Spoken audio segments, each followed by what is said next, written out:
Hey, what's up mga kaboljak? Ayun na nga, nandito na naman tayo sa Manila para dayuhin ng nagtitrending at pinipilahang chicken laureate. Nasa halagang 100 pesos lang ay talagang uuwi ka ng busog. Kaya kung budget meal na kanto laureate yung hanap mo, baka para sa itong video na to. Kaya ano pang iniintay mo? Tara na, let's go! Hey, what's up mga kaboljak? Nandito na nga pala tayo ngayon sa may Zaddy's Home Fried Chicken at dito lang yan sa Maria Orosa Street, corner Pedro Hill at sa may harap lang siya ng Robinson Place, Manila. At pagdating nga pala natin dito ay napakarami ng kumakain. At nagulat na lang ako, yung tropa ko dito bumabakbak na ng kain. Tignan nyo naman si Nodge TV, halos paubos na yung kinakain niya, hindi man lang ako hinintay. Kalahating pansit. You know? Sabaw, you put it here, the throat. Okay. Ali sabaw to, pre. Yeah.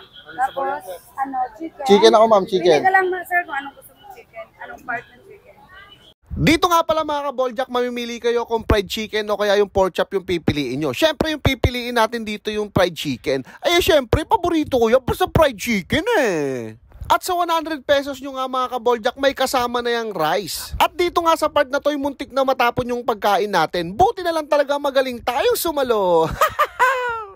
Pwede ka rin pala dito mag-dine-in kasi may upuan at lamesa sila sa gilid. Pero kung nagugutom ka na at hindi ka naman maarte, pwede ka naman kumain na nakatayo na lang. Karo guys, oh.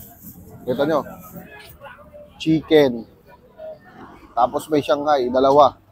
Tapos may pansit, tapos kanin. 100 pesos par. Talagang solve to. It's gravy, only gravy. Sabaw pa. Tikman na natin guys. Manok muna syempre. Tapos sausaw sa gravy. Talagang mabisa to ah. Tipan mo natin, mainit.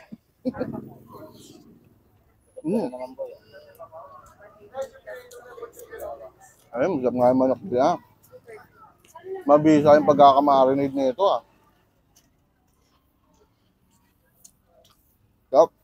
Para sa akin mga kaboljak, solid talaga yung manok nila kasi hindi mo siya malalasahan sa ibang kanto fried chicken. Tsaka juicy, malinamnam at napakalaki pa. At yung pansit nga pala nila dito, talagang malasa rin at hindi siya tinipid sa laman. Eto ngang Shanghai nila ay talagang unang kagat pa lang may laman agad. Hindi kagaya sa iba, halos wrapper na lang yung makain mo.